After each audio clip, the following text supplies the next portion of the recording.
Hello students, I am from Biology faculty of Careless Academy. Today we are going to learn about life processes. So let's start with our lesson of today. Our first topic is transportation in plants. Plants obtain minerals from soil, water and fertilizers. Need for transportation in plant is to distribute water and nutrients to various parts.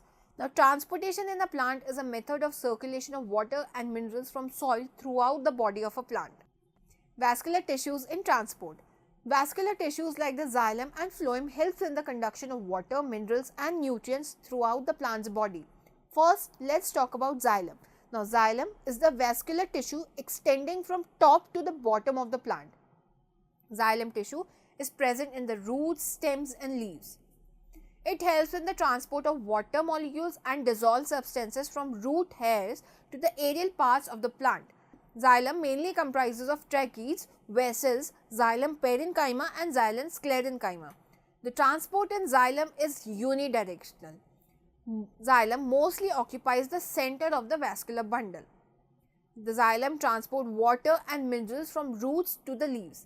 Now, trachees and vessels are interconnected to form a continuous system of water conducting channels that reaches all parts of the plant. Cells in the root take up ions to create a high ion concentration. This causes water to move into the roots. Now let's talk about phloem. Phloem is the vascular tissue which transports food molecules to place of necessity in the plant. The elements in the phloem are sieve elements, fibers, phloem parenchyma and companion cells.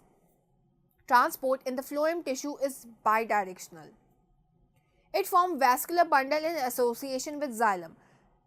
Phloem occupies the edges of the vascular bundle. Now, let's talk about transpiration. Now, transpiration is the evaporation of water from the leaves in the form of water vapor. Transpiration occurs in leaves through special structures present on them called as stomata. Transpiration is the process which helps the plant in many ways. It always occurs against the gravity. Transpiration involves mainly the xylem cells which become active during absorption process by the roots. Excess water is removed from the cells of the plant to prevent plant decay. Now, osmotic balance of the cell is maintained by the process of transpiration. Transpiration is the process which helps all the parts of the plant to cool them. It helps in the distribution of dissolved substances to all parts of the plant. Now, translocation. It is the process of the movement of synthesized product from the leaves to the roots and other parts of the plant's body through the phloem. Phloem is a conducting tissue for nutrients from leaves to other parts of the plant's body. Translocation does not always occur against the gravity. Translocation involves both xylem and phloem cells to carry the synthesized food materials within the plant. As sugar is synthesized in the leaves by the process of photosynthesis, a high concentration of organic substances inside the phloem cells of the leaves create a diffusion gradient by which more water is sucked into the cell. Now let's talk about excretion. Removal of harmful waste from the body is called as excretion.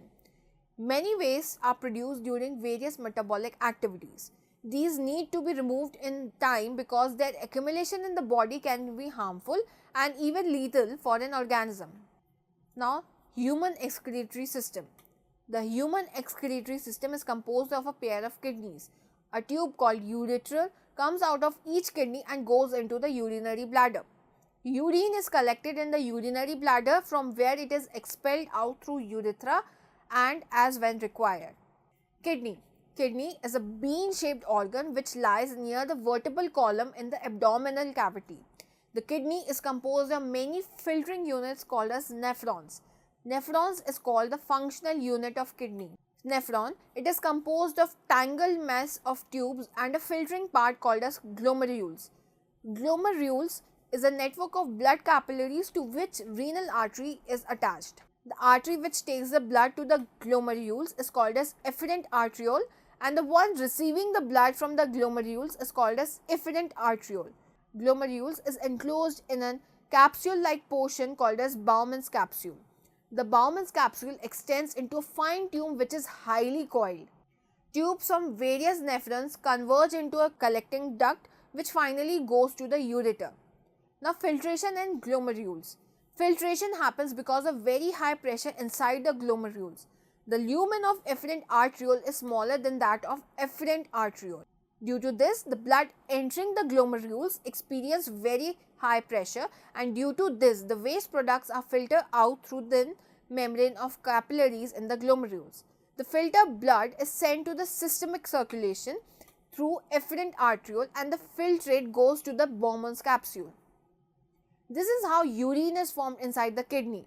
Reabsorption of water and some other filtrate takes place in the tubular part of the nephron. This increases the concentration of urine. The human urine is mainly composed of water and urea. We talked about excretion in humans, now let's talk about excretion in plants. Plants uses completely different strategies for excretion than those of animals. Oxygen itself can be thought of a waste product generated during photosynthesis. We have discussed earlier how plants deal with oxygen as well as carbon dioxide. They can get rid of excess water by transpiration.